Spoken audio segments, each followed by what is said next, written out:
شوف يا سيدي الناس، لو عايز تكسب انبي النهارده العب بالتشكيل الآتي: 4-1-4-1.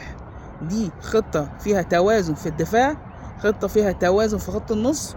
دي هتسمح ان انت تعمل تحولات سريعة مع ان انت تحافظ على الدفاع بتاعك، ما يبقاش في كاونتر اتاكس جاية عليك في ستارة خط النص.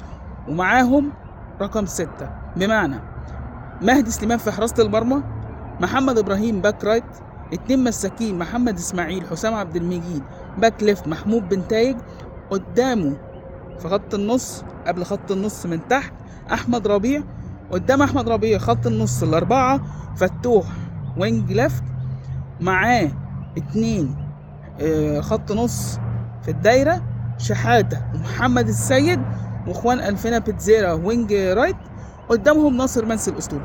بس كده وخير ان شاء الله، وكل شيء وارد. ان شاء الله الزمالك يكسب ويفرح. سلام يا اغلى الناس.